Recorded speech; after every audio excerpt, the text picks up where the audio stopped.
discussed the concept that in a parallelogram, if the diagonal bisects one angle, then it will bisect the other angle also, and such type of a parallelogram, it will be a rhombus. So we know that a parallelogram is a quadrilateral in which the opposite sides are parallel and equal to each other. That means if we have a parallelogram ABCD, then AB is parallel to CD and AB is equal to CD.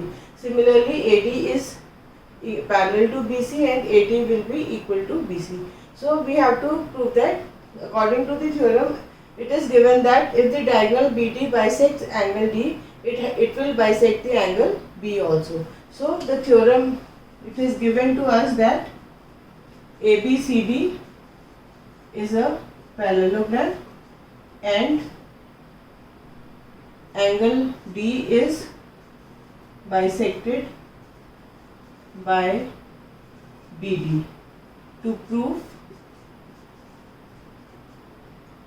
angle B is also bisected by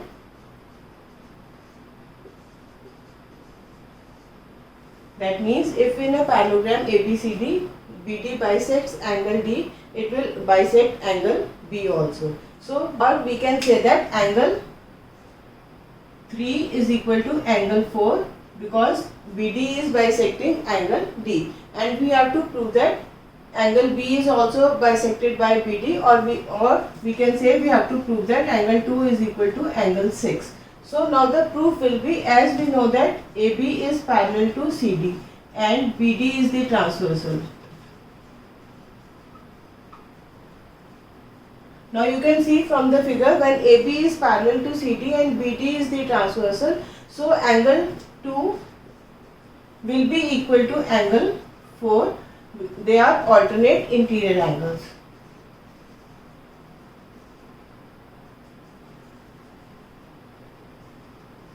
Because we know that AB is parallel to CD and BD is the transversal, so angle 2 is equal to angle 4. Similarly,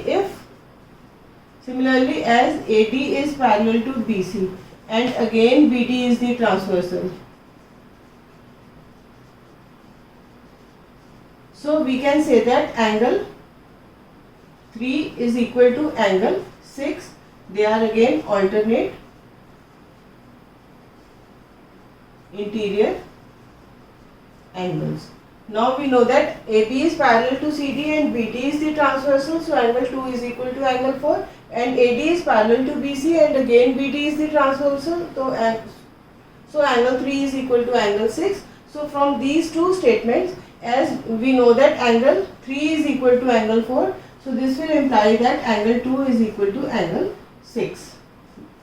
So as angle 2 is equal to angle 6, so we can say that angle B is also being bisected by the side BD, by the diagonal BD. So this is how we can prove the first part of the theorem, that if in a parallelogram the diagonal bisects one angle, then the diagonal will bisect the other angle also.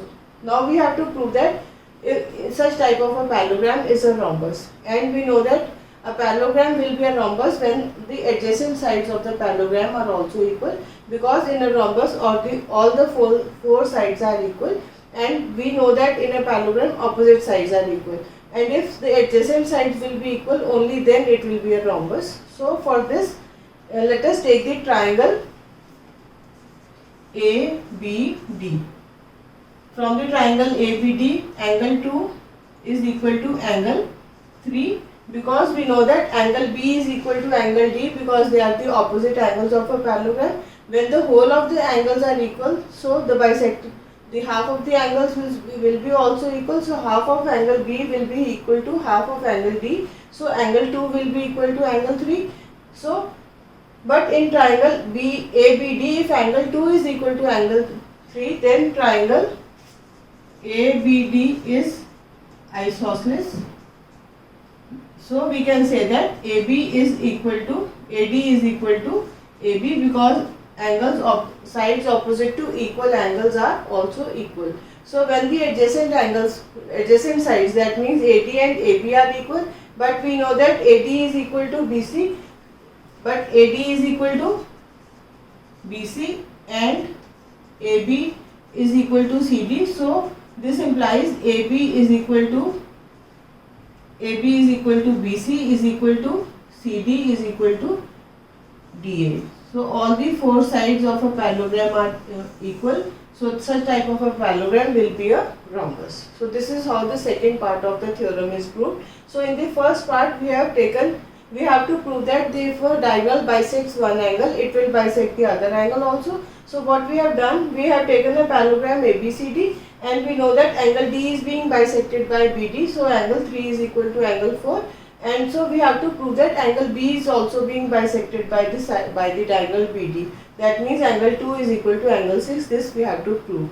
So what we have done, as we know that ABCD is a parallelogram and AB is parallel to CD and BD is the transversal. So angle 2 is equal to angle 4 alternate interior angles. And similarly, as AD is parallel to BC and again BD is the transversal, so angle 3 is equal to angle 6. They are again alternate interior angles. Now 2 is equal to 4, 3 is equal to 6, but we know that 3 is equal to 4. From these two statements, as 3 is equal to 4, so 2 will be equal to 6. So hence we have proved the first part, that angle 2 is equal to angle 6, or that BD is bisecting angle B of the parallelogram ABCD. Now for the second part, we have to prove that the parallelogram is a rhombus. So basically a rhombus is, and the difference between a parallelogram and a rhombus is that in the case of a parallelogram opposite sides are equal, but in the case of a rhombus all the four sides are equal. So basically we have to prove that the adjacent sides of a parallelogram, if the adjacent sides of a parallelogram are equal, then all the four sides will be equal.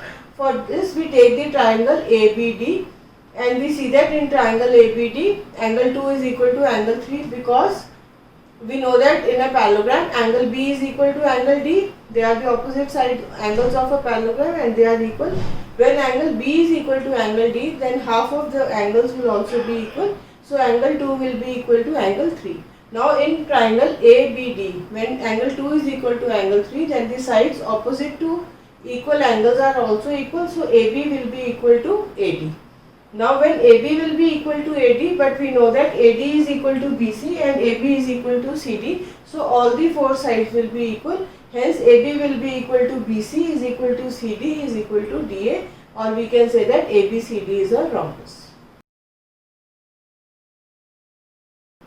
Now let us apply the concept that in a parallelogram, if the diagonal bisects one angle, it will bisect the other angle also. Moreover, such a parallelogram will be a rhombus. So we are given a question that ABCD is a rhombus and angle ABC is 56 degree and we are supposed to find angle ACD. So as you can see in the figure, AC is the diagonal to the in the rhombus. The solution will be,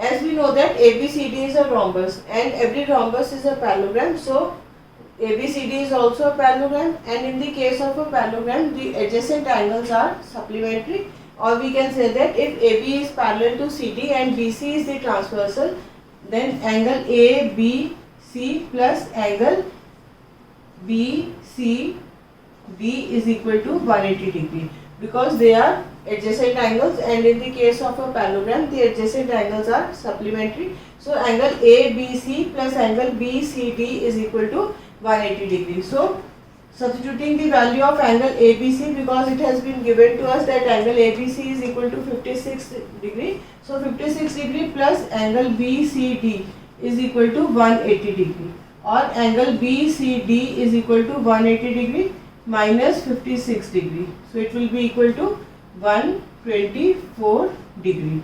This is angle BCD. Now the angle BCD is equal to 124 degree, and in the theorem we have just proved that in the case of a rhombus the diagonal bisects the angle. So angle